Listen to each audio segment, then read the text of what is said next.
Hey, what's up, guys? I have an interesting article by Vice News. So, the cartel leader suspected of killing a legendary Mexican journalist could testify against El Chapo. The murder of Javier Valdez was supposed to change things, but the killings of Mexican journalists have not stopped.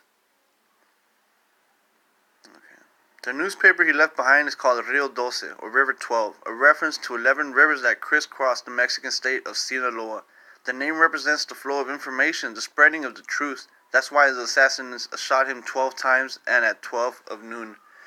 As if his death alone didn't make it clear what the killers aimed to silence. Javier Valdez Cardenas, the co-founder of Rio 12, a publication renowned for its coverage of organized crime, was gunned down May 15, 2017, just half a block from the newspaper offices in Sinaloa's capital city, Culiacan. In a world numbered by senseless violence, the killings still shocked. It galvanized the press in Mexico and around the world and renewed calls for an end to impunity and attacks on reporters. The rallying cry was ni uno más, not one more. Since that day, at least 14 journalists have been killed in Mexico, including 10 so far in 2018, and the killers are still getting away with it. According to the Committee to Protect Journalists, Mexico has 28 unsolved murders for journalists, second only to the Philippines. Across Mexico, over 90% of crimes go unpunished, and I can tell you that is very true. My dad's killers haven't been found yet. Not even the people that stole my cars. Javier's case was supposed to be different. He was the reverend author who chronicled the lives of cartel wives, kidnapping victims, and everyday people caught up in violence that pervades Sinaloa. He was a lovable rogue who philosophized over beers and peanuts in the corner cafe. He stood for speaking hard truths without fear, for exposing corruption, lies, and bullshit, and so his killings was not supposed to go unpunished. It was supposed to change, and that didn't happen. There was a public outpouring of anger and grief, and I was one of those people, said Han Albert Hudson, CPG's representative in Mexico. I knew Javier. He was a friend of mine. His death shocked me beyond anything I'd felt since I came here to Mexico. The outpouring was there, but it has not translated to any meaningful action from the Mexican government. And that's tragic. I don't have any other way to put it. It's tragic. My encounters with Javier were brief but memorable, and I followed his case closely. While reporting our podcast this summer, Rio 12 journalist Miguel Angel Vega took me to the newspaper office and explained how the death of his friend and former colleague is linked to the ongoing trial of the Sinaloa cartel leader Joaquin El Chapo Guzman. So just to get a little pause from the article, there's a lot of people, a lot of information tied to this. Remember when I told you in a video that a lot of people are dying, and all of a sudden in the first 2 weeks of AMLO, there has been a rise in killings? Yeah, there's a lot of information that's being, buried by killing people. That's the only way to bury information out here, is by killing people. So continuing now. In short, Javier was killed because after Chapo was extradited, I don't even know how to say that word sometimes. Extradited? I'm sorry. There was infighting among the factions of the Sinaloa cartel. Javier covered his conflict in typical unflinching style, and for that he was murdered. And now the men who ordered his assassination could receive reduced sentences in exchange for testifying against Chapo. So this is the man right here, the brave man that was killed. Brave journalist from what we're reading.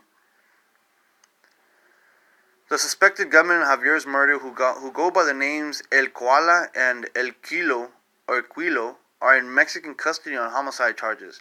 Their boss, Damasco Lopez Nunez, known as El Licenciado, which, by not reading the article, he has so many corridos songs to that guy's name.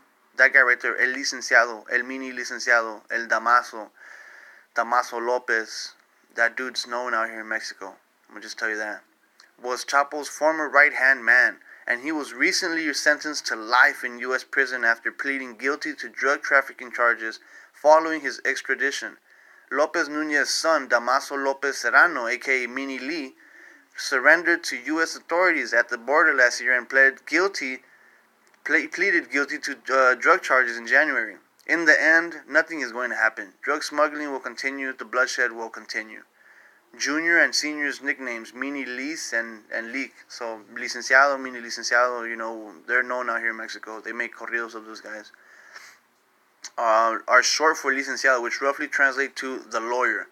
Licenciado was a prison official who allegedly orchestrated Chapo's 2001 jailbreak and went on to becoming a key figure in the cartel.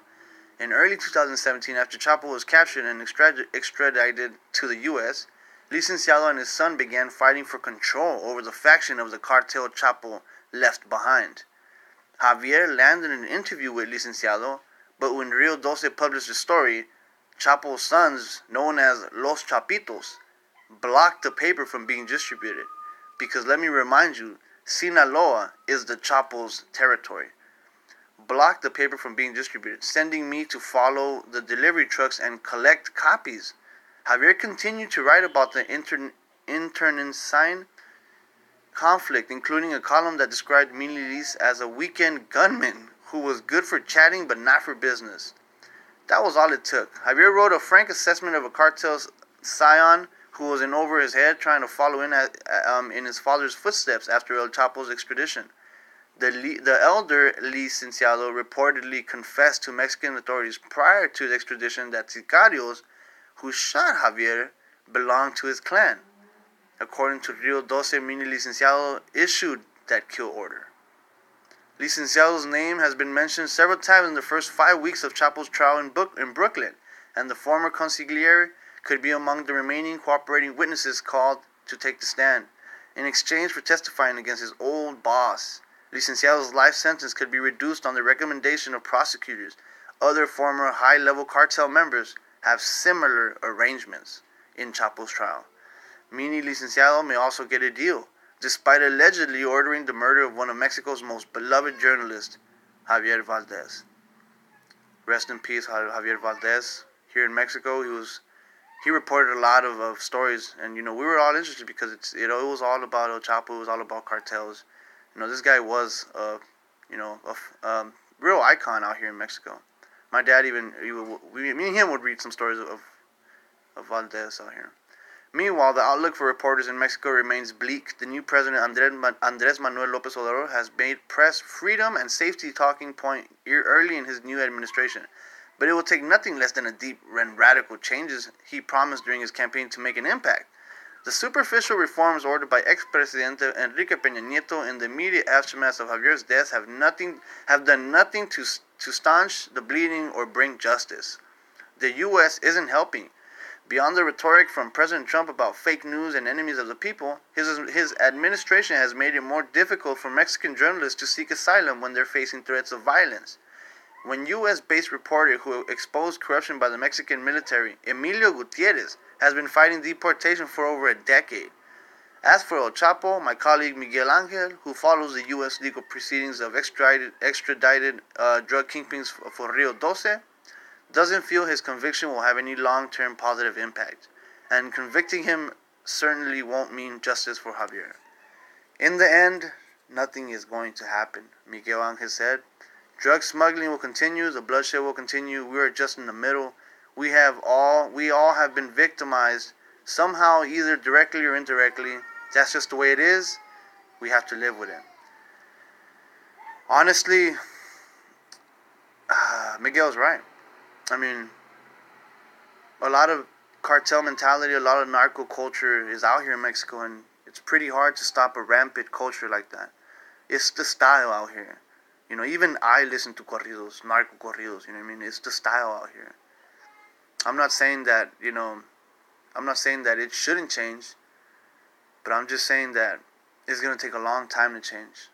It really is. Mexico has been hurt by corruption and narco culture and narcos, cartels for a long, long time. So it's perfectly understandable that, it's not going to take one day or overnight to fix all of this.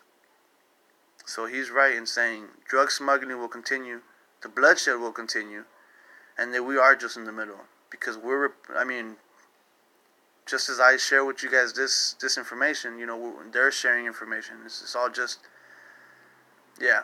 All right, well, I'll catch you guys later, all right? Have a good one. Hope you guys liked this article. It was pretty interesting, right? It's pretty interesting. Catch you guys later.